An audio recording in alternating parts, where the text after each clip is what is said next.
Uncut Live Productions would like to thank all of our sponsors, our honorary guests, those who support the brand of Uncut Live Productions. We couldn't do without y'all support, without your viewership. Uncut Live Productions is here to serve the people. We thank you. Sit back and enjoy this 30-minute open discussion with an author, an icon in the community. We thank you for tuning in.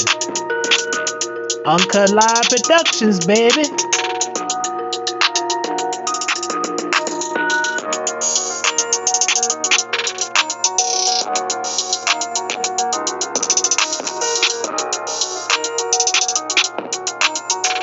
You are about to be tuned in to the Mental Wealth Experience by Simone the Goddess, courtesy of Uncut Live Productions. Blessed and honored to have you here with me and also the phenomenal Carlos Walker. I am so excited to just be here in this element again with you to have more of a proper introduction, number one, and then just to have a discussion, if you don't mind, just about who you are, where you come from, and where you are right now regarding your work. Um, and I don't want to push you in regards to what you don't want to talk about.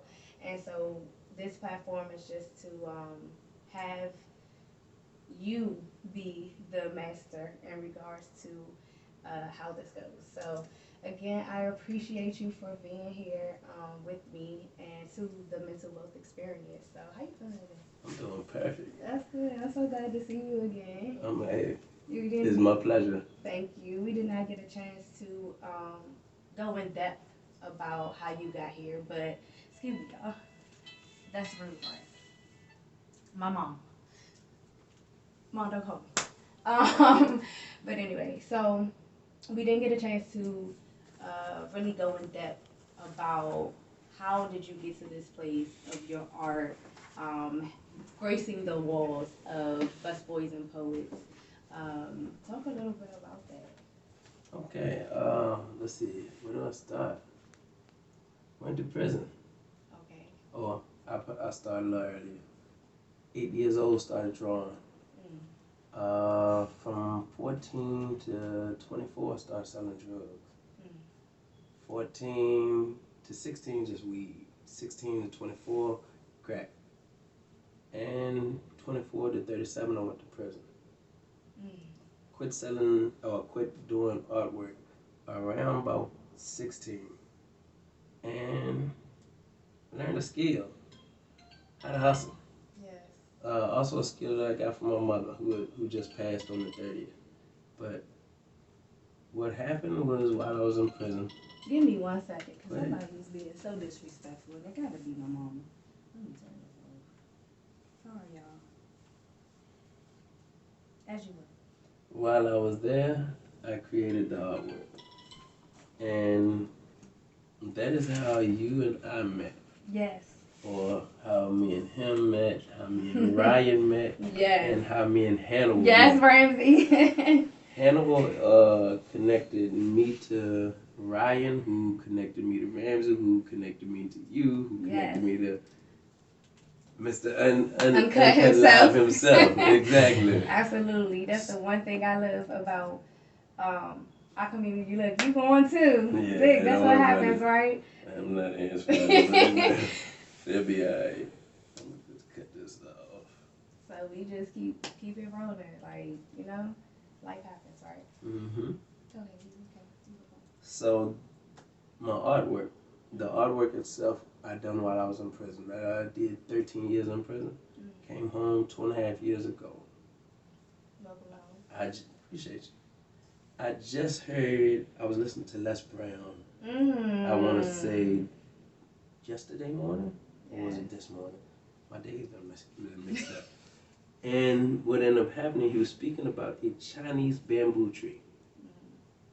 They said a Chinese bamboo tree, you have to nurture the soil every day, pretty much and you never see a tree for 5 years, and then all of a sudden, like 15 days it'll pop up, and it'll be 90 feet tall. I might be wrong on the daytime, but it's real short, and it looked like this tree just grew all of a sudden. Mm. That's my story. Similar to that tree, for 7 years, I've been working on this art. God gave it to me, or what I believe in God. Okay. So I don't like to change anybody's perspective on life. Yeah. But I got the idea while I was in prison, and for 3.5 years, I worked on the art. Most of the pictures took me 7 days, and I did pictures after pictures after pictures. And I ended up with 53 just on this concept alone. Right. Which For we this will book. get into Yeah, this. for this we book. will get into this book. And the next thing, 2 COs told me, you should write a book based on the idea. And I took then and I wrote what I knew. I had been studying Black history before I wrote this book. Okay. I'd been studying Black history for about 3 years. And then I seen what I seen. I seen a Black police officer standing, or CO, standing like this on the compound, and there was a white guy cutting grass directly in front of him. And I looked and I told my homeboy, I was like, look, this look like this could be a Black slave master and a white slave. And he was like, I can see that. Let me see, about a month and a half later, I did my first picture. That's on page 12 in the book.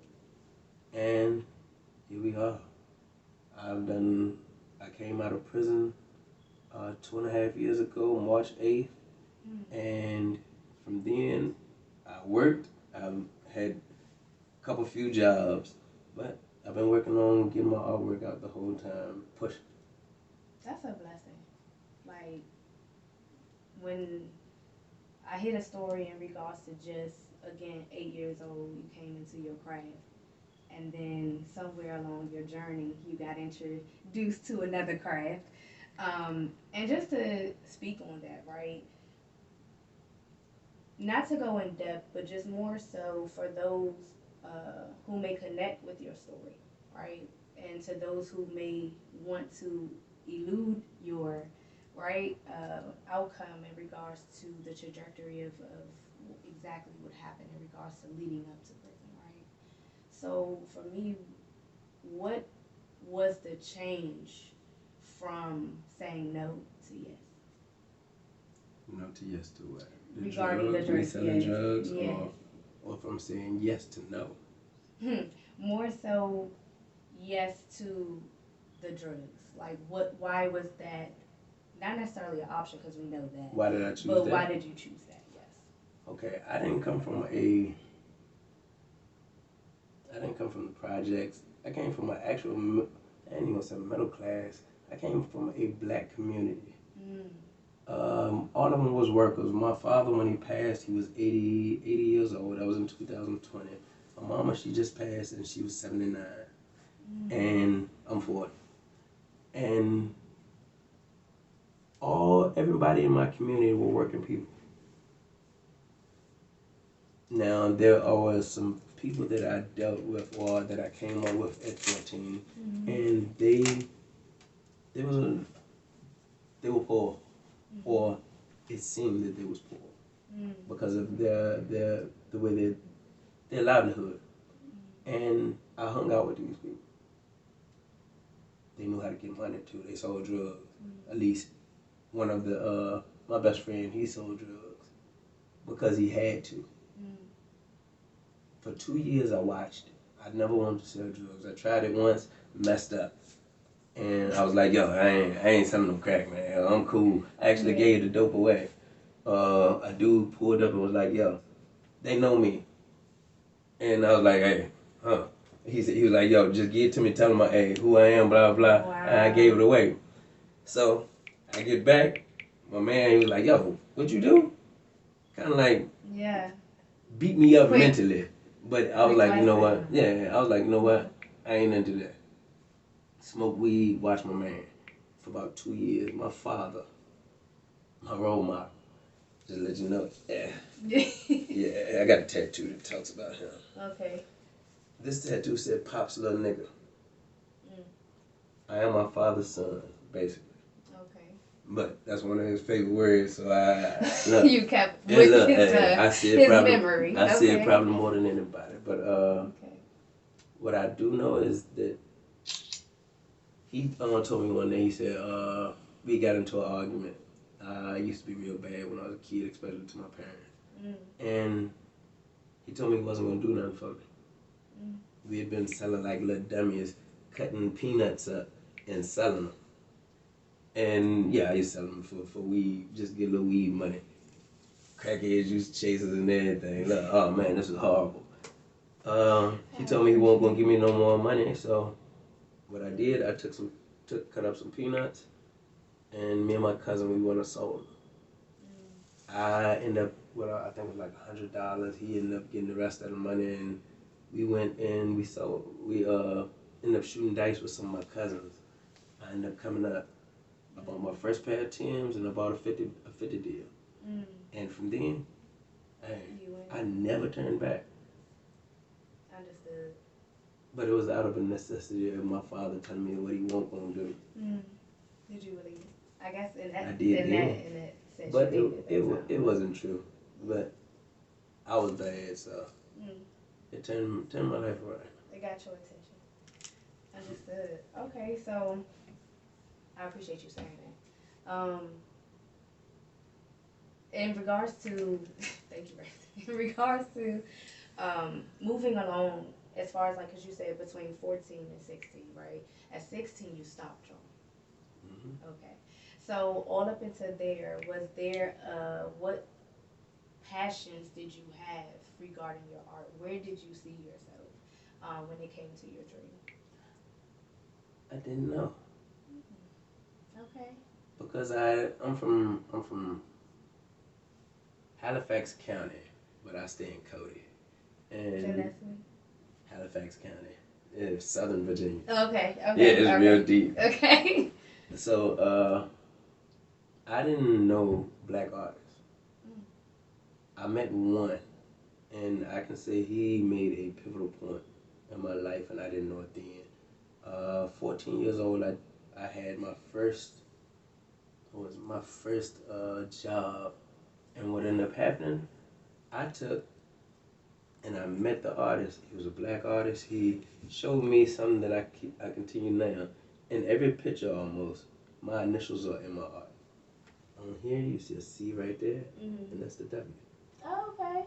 My initials is in almost all my art. Every now and then I might forget. Oh, I do see that. But that's cool. He told me to always put your initials in your art. Because they can look at the picture, but if my initials is there, can't nobody ever steal it. And he changed my life because he was the only one, and he was having an exhibit then. When I went to prison, I was in prison, let me see, I got locked up in 06. 2014 is when I started back drawing. And it's like my entire whole life changed. At the age of 30, I got like I don't know if anybody in here ever got like it's like a spiritual moment where it's like an awakening. Like it's an awakening. Yeah. For some reason, every 10 years, I've gotten it. Wow. 30, I got it. 40, I got it. We'll definitely hold that thought because I definitely want you to. Never mind. So continue what you were saying. And because of that moment of me seeing dude, I wanted later on to see my artwork exhibited. As I started working on it. While I was in prison, they used to have art shows.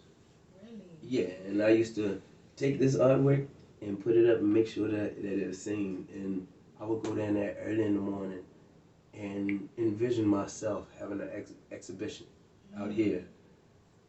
I had 23, they gave me 23 years.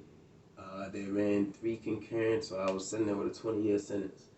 17 years and some months is what you do over 20 years in federal prison. And I'm just looking at what I had then. I started doing the artwork. They gave me a chance to show it. I showed it. People didn't like it. Some people call me racist, black and white. Who cares? When you're passionate about something, I had seen black people killed over and over and over again. And it bothered me. I couldn't speak. My voice was cut off because people in prison, they can say whatever they want to. Y'all will never hear it. Unless a person call you from prison. That's how you hear their voice. Unless he's willing to fight to get his voice out, you'll never hear it. And that bothered me.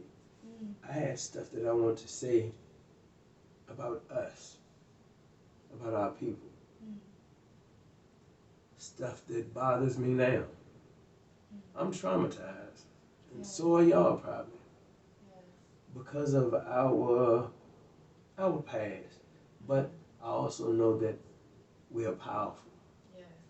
We have to use those things that we have, whether it be our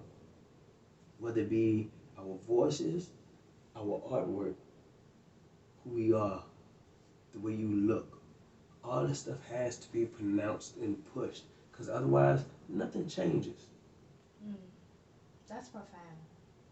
And I just had to take a moment with that because that's real pain. And it's important that you speak on trauma because I think that's the thing. We spend so much as a community fighting each other over our differences, but the truth is what we share is our trauma. Is our trauma. And the way in which that we behave, right, is so damaging to us that somehow we've conformed to killing ourselves. And that is celebrated in other ways through of other people because that is exactly what it was designed to do. And the fact that we as a collective are hesitant to address that, acknowledge that, and challenge that, it's disheartening because we are perpetuating the cycle to our youth in a way that if we don't come together, like you said, be available to have that aha moment, to pay attention to what your purpose is saying to you, to be able to withstand the challenges, right? Because I couldn't imagine. I've never been incarcerated. And so for me, all I have is media that... And they show you bad. Okay. They show you the wrong stuff. In regards to what a prison is and how an individual survives or loses themselves in that. And so for me, I am so proud of you for taking such a challenge and not losing yourself to still be in that place, even though you are with us now. So, go ahead. I can show you many, many men who do the same thing, but remember, it's the same cycle that's perpetuated. It's not us that's showing this narrative. Everybody else follows the narrative to either make money or do some other opposite. I know men who start businesses that come out of federal prison. Absolutely. Men who do the same thing in state prison. But the only narrative that we see is that we continue to go back to jail. That's not always true. Not even halfway true. What I do know is that every time we push a narrative, we even push our own narrative of the same perpetuated state. Right. Not just in rap, but in movies. We show, what do we show about people in prison? We show them outside of Malcolm X. You only see people who are gay, who do just wild stuff. But you never really see people who are elevating their minds, which most of the people that I've came across, don't get me wrong, you got a lot of young guys that, because they are not guided right. You gotta remember, we're the youngest empire of any empire. The reason why I say that, when you look at our community, we are technically, and I'm speaking African American, 400 years, because we were stripped of everything. So our whole mentality before that, our minds was empty. And for 400 years, you've been moving and creating your own, pretty much your own livelihood. We haven't been able to elevate. People keep wanting us to just do this. You can't take a community who was enslaved for 240 years, 8 years of Reconstruction, they come out and do astronomical stuff, build schools, get educated. Then for 90 plus years, you step on their back and put them in Jim Crow. They was second class citizens, couldn't do this, hung them, murdered them, did everything that you can think of. And then for 66 years, when you allow them to come integrate or assimilate, you take them, well, never assimilate, integrate into America. Then you tell them you need to grow up. You can't even take nothing that's created in nature. Go from seed or sperm cell to adult or tree. Nothing. Everything has to go through a maturity point. Where we are at now, we are right where we are supposed to be. Nothing's wrong with our community. The music, the killing, none of that is our fault. And nothing is wrong with it. Because what has to happen, we had to go from point A to point B. We have created a whole culture. Yes, it seems detrimental from our music, but I'm going to tell you what we are able to do now. For 42 years, rap was created. This is what this rap debate is about. Right. This is what this rap debate is about. I hate it. I slid it in, but I'm pretty sure you was going to get there. We definitely, we was gonna get there. Yeah. But the rap debate starts from here. Rap is a language. For 42 years, it started off positive. People dropped guns and drugs in our neighborhoods. So what we chose to do, we spoke about what was happening. Yeah. Because we had already learned that we could put words together that was so smooth. It's a language. Yeah. For 30 years, them people, our counterparts, poured money. You got Jewish community, they poured money into rap. Because the Jewish community really runs your media. Okay. White people, they help run their community. And what they chose to do, they seen what we was doing. Yeah. And they used it against us. Very true. Where we are at now, 30 years later, you have seen people go to prison. You have seen a perpetuated state where it looks like we're killing ourselves. Mm-hmm. Unfortunately, every community kills itself. In some way, shape, or form. Yeah. To me, I don't believe in black and black crime. And that's real. Okay, well that's a whole other interview. I believe in crime. I do believe in crime. Okay. And I do understand that crime go all the way around every community. Very and true. Everybody kills their self around in the same percentage as everybody. So when you say black on black crime, let's look at white on white crime. You just don't see it in the full perspective, because guess what? They don't live in major cities. Listen to the name. A major city is going to get major news attention. Mm-hmm. Minor little towns and all this, that stuff ain't getting told. It gets told only in those communities. So once you add all that, what are their numbers? Mm-hmm. So you don't get to see white on white crime. You don't get to see Asian on Asian crime, because where are they at? Who's predominantly in your major cities? Mm-hmm. We are. Until they gentrify. That was exactly what I was going to say in this episode. But up until that's when they do move into the city. But up until now, all you know is that when you look at Chicago, you say, man, Chicago's horrible. Who's there? What are the people really doing for this community? Who's helping these people?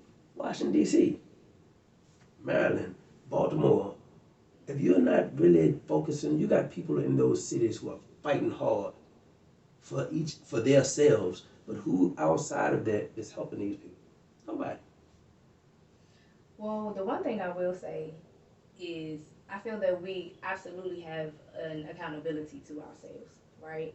And overall, what I feel that where we are and our frequency and vibrational energy, that's what I mean more so in damaging because we do have a crab in a barrel mentality in our community. What is the crab in a barrel? They keep you down. No. Okay, go ahead, educate me. I'm gonna tell you what Hannibal told me. Okay. Hannibal, Listen, you've been talked about all for a few minutes now, so definitely shout out to you. Hannibal told me, he said, yo, the crab in the barrel really ain't the crab in the barrel. Okay, what is it? They're pulling up on each other, yes. But what happens is as the weight get to the top, the barrel will tip over as long as the lid is not on. But what it keep happening is somebody orchestrating the lid. Pull one up, pull out, put the lid back on, shake the barrel, everything falls back. They never make it to the top. They never get strong enough to fall over. So what happens is a mentality, yes. Who is even pushing our minds to think? Who's telling you or challenging you to think? Nobody. Who's challenging our community? Once again, you gotta look. Youngest community. But who is forcing us to do any thinking? White people ain't even forcing themselves to think. It's a think tank at the top that says, look, we gonna think for them and we're gonna leave everybody else dumb. It's even in our community. Okay. But this is the thing. There's a language, the rap, that our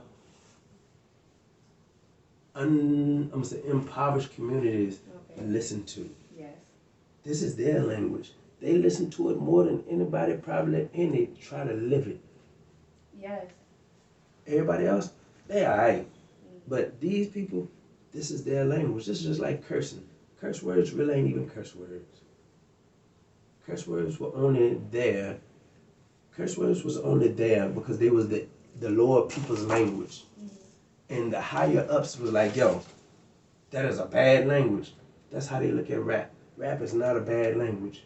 Rap is only there, is a language of the impoverished people. But what happens is that you can use this to teach them anything that you want to teach them. Financial literacy, black history, white history. You can teach them Haitian history, anything. But you have to structure the communication.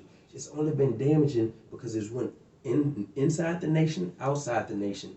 Now it's back. Now what you can do is structure it and then put focus to it. Well, I'm so you definitely educated me on some things. I definitely appreciate that. I would take that back and take it in. Yes, digest that. If it's okay with you, I would definitely like a few more minutes of your time. Because one, I definitely want to get to the book. Two, I definitely want to get a lot more intel and insight from you in regards to just how can we do better, how can we get better, and how can we allow each other the vulnerability in order to help educate each other. So Debate. definitely. So stay tuned, guys. I appreciate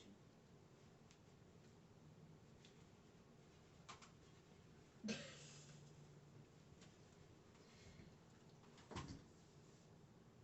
Cut. Got off track. But that's a beautiful thing about a amazing and beautiful conversation is that it can definitely stay on topic but veer off a little bit. So I appreciate you for sharing that wealth of inspiration to me and to everybody who's listening. So you have two amazing pieces of history right here, right? Because I just want to say that what if a historical fiction novel, right? I know you spoke about your first painting is on page 13? Page 12. Page 12. This, talk about the book. What is What If? What if is, it's an understanding. It's our history or American history Yes. in reverse. You'll see white people being enslaved, being beat, whipped. You'll see them go through Jim Crow, being hung. Ruby Bridges' picture, which was based off of Norman Rockwell's original picture. You'll see, man, there's a collage of ideas in here. But then you'll come into our present moment and you'll see uh, black cops killing white people. A white Malcolm X. Yes, I see that. Yeah, so it's just a collage of American history or African American history, as they like to call it, And again, collectively. and I'm sorry, so I apologize, I interrupted you, but where again can they see your work? You can go to Walkers_Gallery 2 on Instagram. You can go to WalkersGallery.net. That is my website. And Amazon, you can purchase the book. Amazon, Book a Million, Walmart, all of that online. Look for What If by Carlos Walker. Wow, this is amazing. Ladies and gentlemen, we would like to shout out our sponsor, Mr. Everything, aka Mr. Pharaoh Brown. We couldn't get this fine, phenomenal work going forth without our beloved sponsor.